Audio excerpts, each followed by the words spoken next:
When we want to make osteotomy in Ortho-SUV frame, first we have to unfasten the nuts fixing the struts to one of the rings.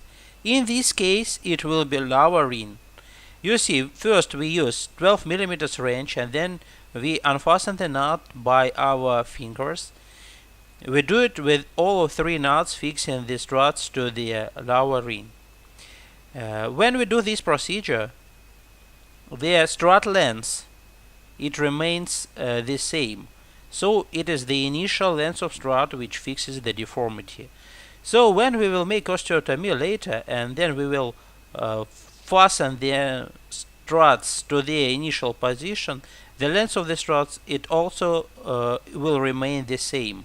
And there will be no displacement at osteotomy site. The opened SUV frame looks like a flower. In this case, we will use jiggly saw to make osteotomy. If you prefer any other way to make osteotomy, you can do it by osteotome or by saw. It's up to you. Here we show how is it made by jiggly saw.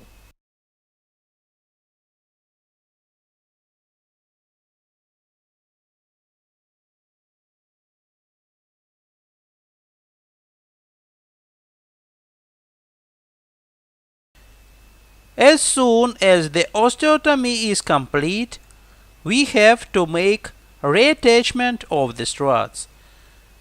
You see how is it made clinically. First we fasten the nut by fingers and then by 12 mm wrench. We do it with all of these struts and we fasten it, we fix them to their initial position. As I told you, the length of the strut did not change during this procedure.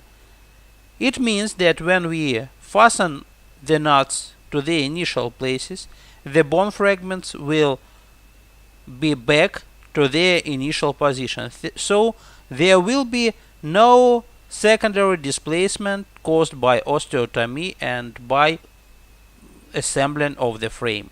So now you see that the osteotomy is perfect, and now we can go forward and make gradual deformity correction.